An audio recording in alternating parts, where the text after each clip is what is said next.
ಸುಬೇದಾರ್ ಸರ್ಕಲಲ್ಲಿ ಇಷ್ಟು ಚೆನ್ನಾಗಿ ಬೆಳೆದು ನಿಂತಿರೋ ಅಂಥ ಮರನ ಯಾರೋ ದುಷ್ಕರ್ಮಿಗಳು ಕಟ್ ಮಾಡಾಕಿದ್ದಾರೆ, 2 ಮರಗಳು.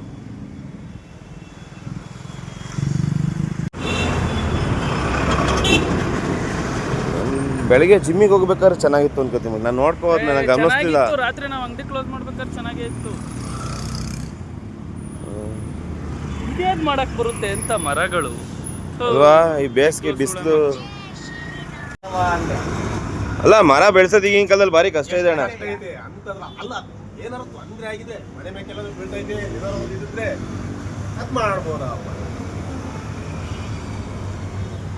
ದಯವಿಟ್ಟು ಇದೊಂದು ಸ್ವಲ್ಪ ನೋಡಿ, ಫಾಲೋ ಅಪ್ ಮಾಡಿ. ದಯಮಾಡಿ ನಗರಸಭೆನೋ ಅಥವಾ ಇದಕ್ಕೆ ಯಾರು ಸಂಬಂಧಪಡ್ತಾರೆ ದಯಮಾಡಿ, ಇದು ಯಾರೋ ದುಷ್ಕರ್ಮಿಗಳು ಬೇಕು ಅಂತ ಬೆಳಗಿನ ಜಾವ ಬಂದು ಮರಗಳನ್ನ ಕಡ್ದೋಗಿದ್ದಾರೆ. ಹಾಸನ್ ನ್ಯೂಸ್ ಅವರಿಗೆ ಮತ್ತು ನಾನು ಎಲ್ರಿಗೂ ಬೇಡ್ಕೊಳ್ಳೋದೇನೆಂದರೆ, ದಯಮಾಡಿ ಇದು ಯಾರು ಮಾಡಿದ್ದು ಅಂತ, ಏನು ಕಾರಣಕ್ಕೆ ಮಾಡಿದ್ರು ಅಂತ ಗೊತ್ತಾಗಬೇಕು. ಅಷ್ಟು ದೊಡ್ಡ ಮಟ್ಟಕ್ಕೆ ಎತ್ತರಕ್ಕೆ ಬೆಳೆದಿಂತ ನೋಡಿ, ಈ ಮರಗಳು ಇಷ್ಟು ಮಟ್ಟಕ್ಕೆ ಬೆಳೆದಿಂತಂತ ನೆರಳು ಕೊಡ್ತಿದ್ದಂಥ ಮರನ 2 ಮರನ ಕಟ್ ಮಾಡಿದ್ದಾರೆ. ದಯಮಾಡಿ ಯಾರು ಫಾಲೋ ಅಪ್ ಮಾಡಿ, ದಯಮಾಡಿ ಅಧಿಕಾರಿಗಳಿಗೆ ಮುಟ್ಟಿಸಿ ವಿಷಯನ.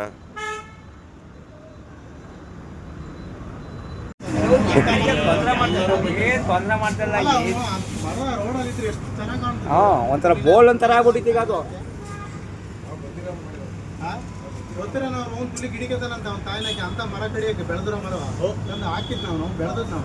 ಒಳ್ಳೆ ನೆರಳಾಗಿತ್ತು ಚೆನ್ನಾಗಿ ಮರಗಳು.